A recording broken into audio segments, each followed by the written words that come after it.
We are an empire in decline, and it will continue for another decade or two. No empire lasts forever.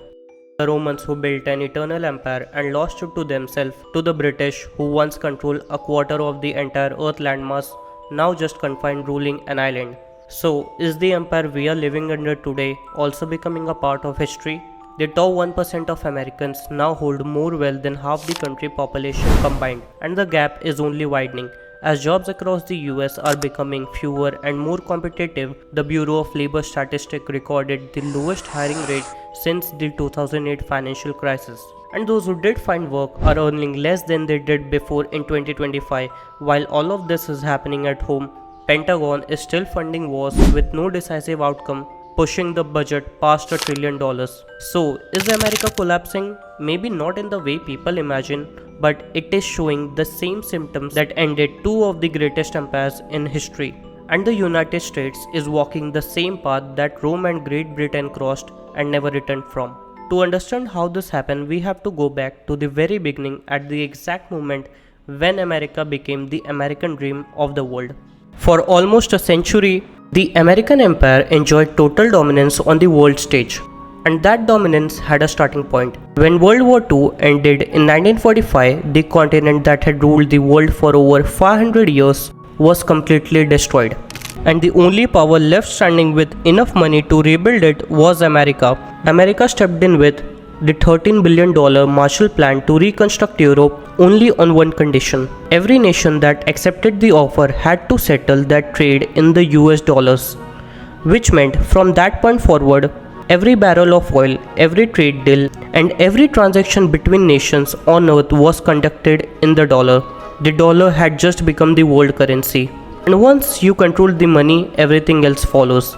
By the late 2000s, Apple, Google, and Microsoft had become the most valuable companies on earth. Each one was more than the entire economy of many African nations combined, and to protect all of it, America was running 800 military bases across 70 countries. It could put force anywhere on earth within 30 minutes. Nothing like this had ever existed before, which made it very easy to believe it would last forever, and that belief is older than America. Every empire that shared it left behind the same sequence of events after this point, a sequence that started long before America was born, and Rome wrote it first. Rome, at its peak, had legions spread across 3 continents, and no enemy on earth had the power to stop it. The empire had never been such stronger, and yet the cost of maintaining that strength was already consuming it from the inside. Because Rome never stopped expanding, they kept on adding new territories, creating new borders, and to maintain all of it, they needed more soldiers and continuous supplies with enough money, and this cycle kept on repeating, which ultimately was draining the treasury faster than the empire could refill it, until Rome reached a point where it could no longer afford to pay the army that was holding it together. Does any of this sound familiar? USA is largest contributor to NATO, funding over 46 billion annually, stationing troops across Japan and South Korea, sending billions to Ukraine, simultaneously running its own military operations against Iran, with the Pentagon budget climbing from $778 billion in 2020 to over $1 trillion in 2026. And it never stops, because stopping means losing the global reach that holds its superpower status together. Rome was the first empire to follow this sequence, but it wasn't the last. And Rome only shows you half of what is happening to America right now. Because centuries later, a small island nation built something so vast, so far-reaching, that they ended up controlling a quarter of the entire earth landmass. And having watched Rome collapse under the weight of its own military, Britain made sure it never repeated that same mistake, fighting 2 of the most destructive wars in human history and winning both of them. And it still fell faster than Rome without losing a single war, but from a single economic shift that stripped Britain of the one thing holding its empire together.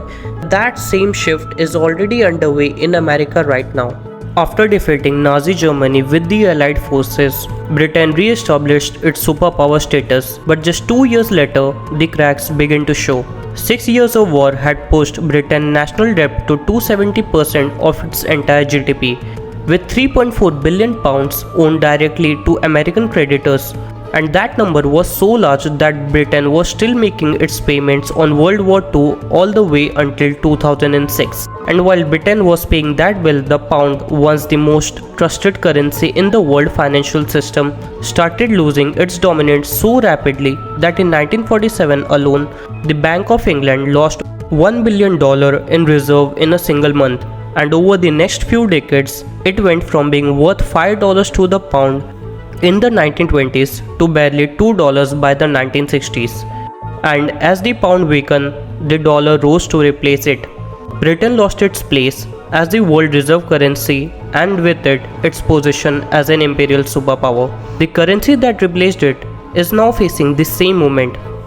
When America froze Russia dollar reserve during the Ukraine war, every nation holding dollars had one thought: if it happened to Russia, it could happen to us. That realization started shifting the world focus away from the dollar and accepting yuan, resulting in China payment network settling 25 trillion in transaction in 2024 with over 40 nations signing agreements to trade in yuan. And together that has brought down the dollar share of global reserve from 71% in 2000 down to just 56% today, which means for every $100 sitting in a central bank vault somewhere in the world, $15 that used to be held in dollars is now sitting in something else. But none of that compares to what is sitting underneath all of it. Because every country in history that kept borrowing beyond its ability to repay eventually reaches a point where the debt stops becoming a number on a spreadsheet and starts becoming a crisis impossible to contain. That is exactly where America is right now. 39 trillion in debt, growing by $6 billion every single day, with interest payment alone crossing 1 trillion in 2026. And Congress has no plan on how to repay any of it. And while the dollar was losing the ground, China was gaining it. In 1990s, Chinese economy was worth $360 billion, roughly the size of Italy economy, while America stood at $6 trillion. And today, China has crossed 30 trillion in purchasing power terms, already larger than America by that measure, and becoming the largest trading partner for over 140 countries. Is building ports across Africa, funding infrastructure across Southeast Asia, positioning itself as the world's next financial center, the same way America positioned itself in 1944. America's closest ally saw this shift too.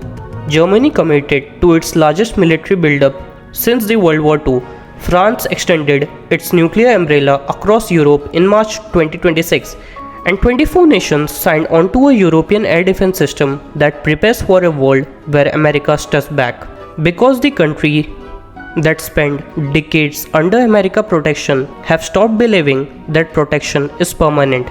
And the country that needs to sustain all of this commitment recorded a birth rate of 1.6 children per woman in 2024, which is the lowest in American history, and well below the 2.1 needed to keep the population stable, which means the workforce that funds the tax base and the tax base that services the debt are both drawing from a pool that shrinks every year. But the debt is only a part of what is being actually lost, because the one thing that kept every financial and military commitment sustainable was not just the dollar or the army. It was the idea of America, the American dream, as something the world genuinely wanted to be a part of. And when that idea starts losing its pull, what remains is just the bill, and the bill is 39 trillion. Every empire in the story believed the same thing at its peak, that what it had built was permanent, and the warning signs appearing at its edges were just small problems that could be fixed. But neither Rome nor Britain fell because they were weak, they fell because the damage had been building for decades before anyone in power decided to take it seriously. America is managing those same temporary problems. A debt of 39 trillion growing by $6 billion, a population that is shrinking every passing year, and a currency that is losing its hegemony. American billionaire Ray Dalio calls it the big cycle, and research shows that America has already entered the final phase, the stage where the problems compound faster than any political system can respond to them. Rome crossed it, Britain reached it, and America has entered it.